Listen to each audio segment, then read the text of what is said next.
안녕하세요, RJT입니다. 현초 5인데 주니어 리딩 튜터 레벨 3을 보면 잘하는 건가요? 종종 이런 질문들을 많이 받게 됩니다. 물론 잘하는 겁니다. 보통 초등의 경우 주니어 리딩 튜터 레벨 1에서 2 정도 보니까 진도가 상당히 앞서 있는 거죠. 근데 솔직히 말해 어떤 책을 보고 있느냐로 현재 또는 미래의 영어 실력을 판단할 수는 없습니다. 왜냐하면 대입에 결정적으로 영향을 미치는, 그러니까 남과의 비교, 정량적 평가의 시작 지점은 고1이고요. 여기서 내신 대비를 얼마나 잘할 수 있느냐가 독해력 측정의 결정적 변수가 될 것이기 때문이죠. 그럼 그걸 어떻게 측정할 수 있을까요? 그리고 그 측정이 현재 상황에 어떤 의미가 있을까요?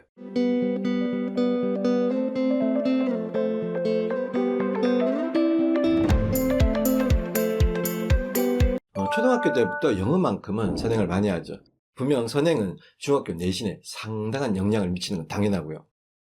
그러니까 기본기 즉 어휘력과 독해력 그리고 문법 기본기가 탄탄하다면 중학교 내신에서 문제가 어떻게 출제되든지 맞출 수 있는 유리한 고지를 점할 수 있겠죠. 역으로 준비가 잘 안 되는 학생이라면 교과서를 아무리 달달 외워도 틀린 문제는 틀릴 수밖에 없기 때문에 실력에서 살짝 밀릴 수밖에 없겠죠. 그러니 초등 선행은 중학교 때 분명 도움이 됩니다. 하지만 현 실력으로 고등학교 영어 실력까지 판단할 수 있느냐? 그건 어렵다고 봅니다. 보통 초등 영어의 경우 점차 더 높은 수준의 독해책으로 옮겨가게 되는데 주로 어떤 책에서 막히냐면요. 대다수의 부모님께서 리딩 튜터 실력 정도 올라가면 아이들이 답답해한다고 댓글을 달아주셨는데요. 단어도 단어겠지만 내용 파악이 잘 안 될 거고요.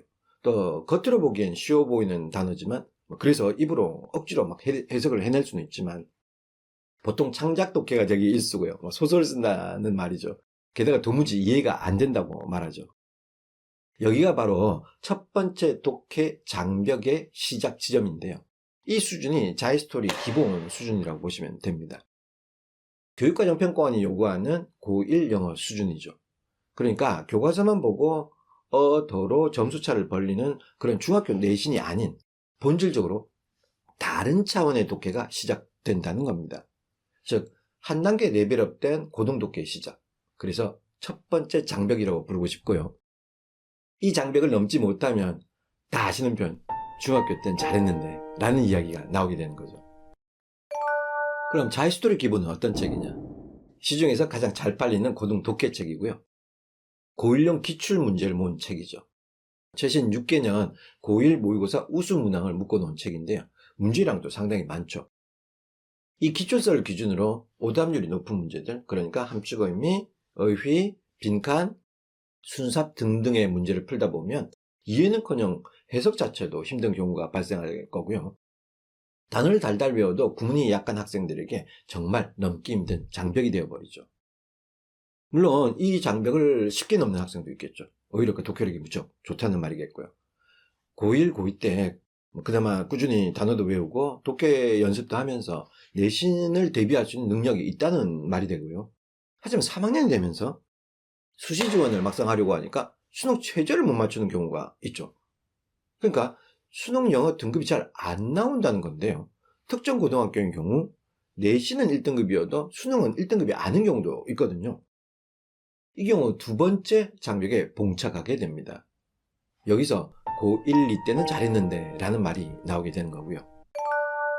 두 번째 장벽 수준은 바로 고3 기출서인 자이스토리 실력 수준인데요. 절대평가 이후 22학년도 수능처럼 1등급 비율을 상당히 줄인 상황이라면 다른 과목에 비해 1등급 받기가 힘든 과목이 될 수 있습니다. 왜냐하면 열심히 해도 독해력이라는 게 잘 안 오르거든요. 특히 고교 학점제 이후 전과목 절대평가가 거론되고 있는데요. 이렇게 되면 수능 등급 맞추기 힘든 과목은 아무래도 영어가 가장 유력할 겁니다. 왜냐하면 고난도 유형 문제를 풀다 보면 수학처럼 깔끔하게 정답이 떨어지지 않아서 정말 어떻게 풀어야 될지 힘들어하는 학생들이 무척 많거든요. 자, 그럼 아까 말씀드린 두 장벽을 기준으로 독해책 수준을 3단계로 나눈다면 일단 첫 단계는 이렇게 초등 영어 원서 시리즈 등등부터 해서 중등 독해 연습책이겠죠. 그러니까 주니어 리딩 튜터나 리더스펜 교류겠죠.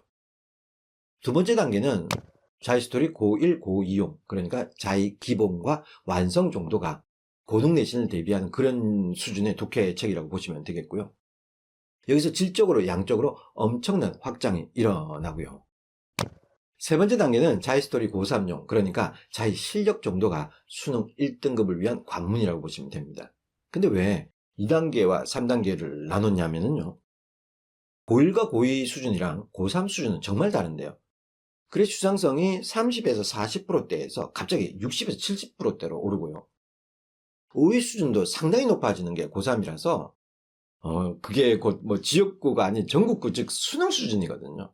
게다가 이 정도 수준을 공무원 시험에서도 요구하고 있으니까 최고 수준까지 독해력을 쌓으려면 자기 실력까지 봐줘야 한다는 말이 됩니다. 자, 이렇게 나눠보면 여러분들의 현재 위치를 가늠할 수 있을 겁니다. 근데 왜 하필이면 자의로 독해책을 분류하냐고요? 너무 자의적인 게 아니냐라고 질문할 수 있는데요. 그건 자의 때문이 아니라 교육과정 평가원이 원하는 독해 수준으로 분류하다 보니 자의 기출서로 설명을 드린 겁니다. 무슨 말이냐면 교육부가 원하는 독해 수준에 맞춰서, 그건 당연히 독해 문제로 표현될 거고요. 그러니 기출 수준이냐 아니냐, 쉽게 말해 자의냐 아니냐로 귀결되게 되는 거죠. 또한 내신 부교재도 아무리 선택해봐도 대다수가 기출의 근간 수준이라서 기출 문제 수준이 독해력 수준이라고 봐도 과언이 아닌 거죠. 그래서 대입이 목표라면 출제자가 원하는 수준, 그 독해력 수준에 맞춰서 공부하는 것이 가장 올바르고 효율적 공부법이겠죠. 여기 이 영상에서 고1 모의고사 치는 법을 설명해 드렸는데요. 사실 고1 수준으로는 정확한 실력을 가늠할 수는 없지만 그래도 시험을 쳐보면 대강의 등급이 나올 겁니다. 되도록 집에서 직접 시간을 정해서 쳐보는 게 더 정확할 수 있고요. 아니면 자기 고1의 어휘, 빈칸, 순수한 문제를 풀어보고 얼마나 지문 내용을 이해했는지 판단을 해도 되겠죠. 그러면 영어 신동을 빼놓고 타고난 두뇌겠죠. 아, 장벽이 맞구나, 그런 생각이 드실 겁니다. 그렇다고 마음이 급하셔서 첫 번째 장벽을 넘기 위한 쉽게 말해 중1인데 자기 기본을 갖고 와서 공부를 하는 거죠. 이런 경우는 약간 좀 신중하셔야 할 것 같습니다. 잘못하면 영어가 엄청 싫어질지도 모르거든요. 사실 고3 교육청이나 모평 그리고 수능 1등급 수준은 전국에서 대략 5%에서 7% 수준이거든요. 상당한 독해력이라는 거죠. 게다가 인서울 상위 15개 대학 합격을 결정짓는 수준이라고 볼 때 쉬운 건 아니죠.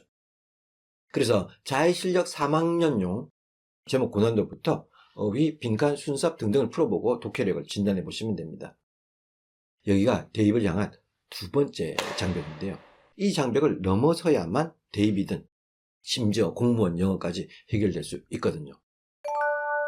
하지만 대다수의 학생들에게 기출문제는 왜 푸냐고 물어보면 다들 풀고 있고 풀어보라고 해서 풀 뿐이고, 그러다 보니 문제만 풀게 되고 아무리 문제를 많이 풀어봐도 점수가 안 오르는 이유를 모르게 되죠. 문제 푸는 요령을 아무리 터득한다 하더라도 진정한 독해력을 능가할 수는 없죠. 절대 없죠. 독해력 상승을 가로막는 거대한 장벽들. 그 장벽은 넘기를 간절히 원하는 자와 그렇지 않은 자를 구별하기 위해 서 있는 겁니다.